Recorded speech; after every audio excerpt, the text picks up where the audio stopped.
In Honduras, several social organizations have declared themselves on alert due to the electoral decision that could facilitate the return to power of the National Party that they accuse of serious human rights violations. Social, indigenous, and feminist organizations in Honduras declare alert over National Electoral Council's decision, which could mean the return of the National Party to power, accused of the 2009 coup and also of political persecution. In this regard, the Lenca indigenous movement reminded that more than 90 environmental activists were killed during the government of this political force. Also, the collectives continue denouncing irregularities in the process and demand a vote-by-vote count to ensure transparency. And in Colombia, more than 300 citizens residing in the Catatumbo have been forced to leave their homes due to recent clashes between irregular groups. After hours of armed clashes between the dissidents of the FARC and the National Liberation Army, the ELN, in the rural area of Tibú, numerous families were forced to leave their homes. In this context, the ceasefire declared by the irregular groups was used by the families who, carrying white flags and accompanied by children and elderly people, began the long walk to flee the combat zone. According to preliminary reports, nearly 150 families, including newborn babies, are now at the Tibú municipality after fleeing from the area known as La Gabarra, where the heaviest fighting between these irregular organizations is taking place. In other news, on Thursday, the Central Bank of Nicaragua reported remarkable dynamism in the national economy, with year-on-year growth in gross domestic product of 6.8% between July and September of 2025. This figure exceeds the 5.0% recorded in the previous quarter and brings the cumulative growth for the year to 4.9%. The construction sector led this boom with growth of 28.2%, followed by mining, commerce, and hotels and restaurants as well. Moreover, the financial institution highlighted that the average annual GDP remains at 4.5%, showing a trend of recovery and economic stability. From the expenditure perspective, the growth in household consumption and the increase in fixed investment reflect growing confidence in the domestic market. The Prime Minister of Antigua and Barbuda responded to the statements made by his counterpart from Trinidad and Tobago, questioned the usefulness of the Caribbean community, the CARICOM. Prime Minister Gaston Brown called for moderation from his Trinidadian counterpart, Kamala Persad-Princessar. The response comes after the latter claimed that membership in CARICOM had not been beneficial for her country. Brown denied the statement and reminded that in 2024 alone, Trinidad and Tobago earned nearly $1.1 billion US thanks to the bloc, making it its second largest market. The Antigua and Barbuda Prime Minister also rejected the negative labels used against allied countries and defended the importance of unity in the region. In Brazil, records an intense heat wave triggering alert in at least 8 states of the country. The city of Sao Paulo is experiencing the hottest Christmas in history, with a temperature of 35.9 degrees Celsius, the highest since measurements began 80 years ago.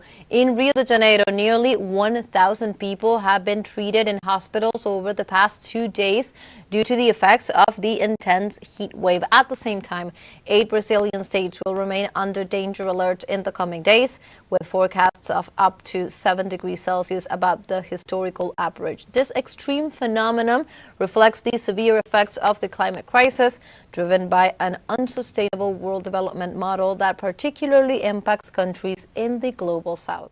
And in Russia, the city of Yakutsk recorded 56 degrees below zero, confirming its status as the coldest place in the world. The 350,000 inhabitants of this town were forced to implement extreme protocols, suspending school activities, avoiding leaving their homes, and also keeping the heating on 24 hours a day. The city, located in the heart of Siberia, represents a center of human resilience in the face of inclement weather. For its part, weather authorities urge the population to limit movement outside the residence, stock up on water and food, and stay aware of temperature changes during the remaining days of the winter season. Ecuador has the largest nativity scene in Latin America with 1,700 pieces that travel across the nation every year before Christmas arrives. Our correspondent Gabriela Mena with the details. This is what the largest nativity scene in Latin America looks like, which was created in Ecuador, and this year it is located at the Basilica of the National How in the capital, Quito. It consists of 1,700 pieces and was created 21 years ago. Every Christmas season, it is set up in different cities across the country.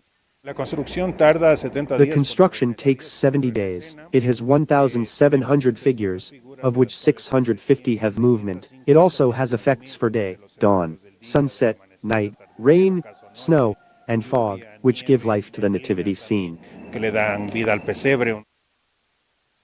Additionally, this work includes 90 buildings, a 26-meter river, and special effects that provide visitors with an immersive experience.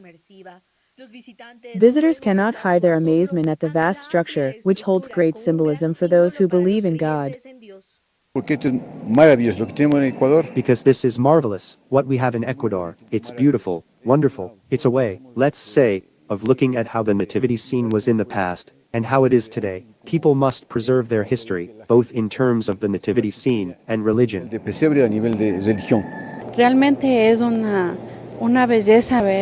Really, it's a beauty to see this kind of nativity scene, telling all the stages that have been fulfilled during the birth process of Jesus. It's spectacular for all of us here, tourists visiting. In the surrounding 280 square meters, you can appreciate 13 scenes, such as the union of Mary and Joseph, the birth of Jesus, and the journey to Egypt. The investment for its construction exceeds $80,000. We have an estimated 1,000 people daily, and on weekends, even more, coming to see this catechetical work. I always say the nativity scene is a blessing because since we've had it for 21 years, it has many anecdotes, including proposals for marriage in front of the grotto of our Lord Jesus Christ, a living gospel.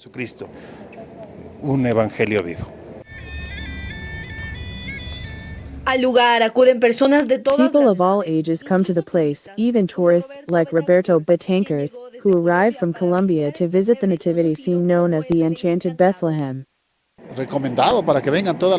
Really, I highly recommend everyone to come here. It's truly impressive. I've had the chance to travel a little, and I've never seen a place as beautiful as this. It's gorgeous, gorgeous, with sounds of animals and birds. Each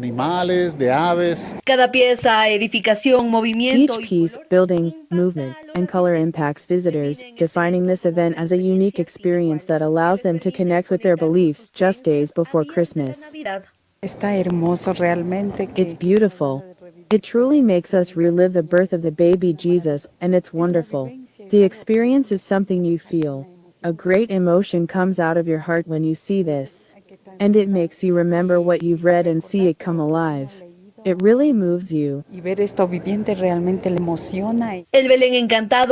Enchanted Bethlehem opened its doors to the public in October and will remain in the capital of Ecuador until mid-January 2026. There have been requests to take this work to other countries.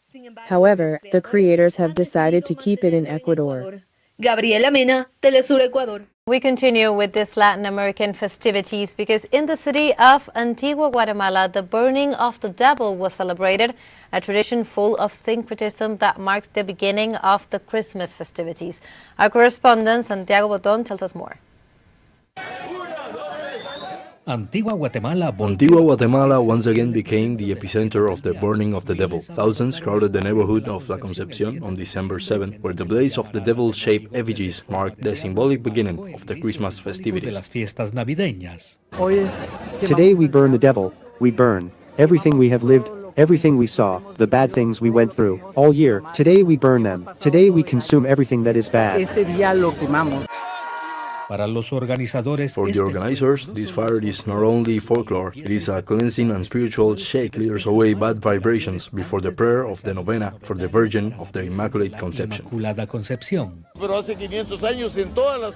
500 years ago, in every house the devil was burned, They swept, they cleaned at 5:30, they cast out envy, grudges, betrayals, bribes, deceptions, and everything that poisons the soul.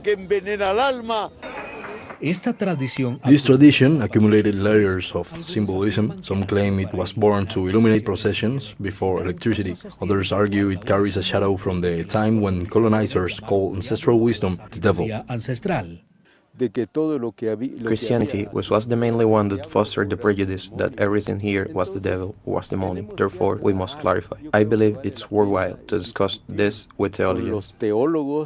Meanwhile, spiritual guides recall that the figure of the devil did not exist among the native peoples. They point out that it came along with those who destroyed astronomical centers and burned sacred books. 500 years ago, it did not exist here. Another way of life was practiced. We began from Woods calls Lamau, from the concept of good living. There was a system of life in which we didn't have a devil. In the end, the burning of the devil is a tradition that blazes every December, while the people remain undecided about which fire they wish to kindle to illuminate the path of the nation.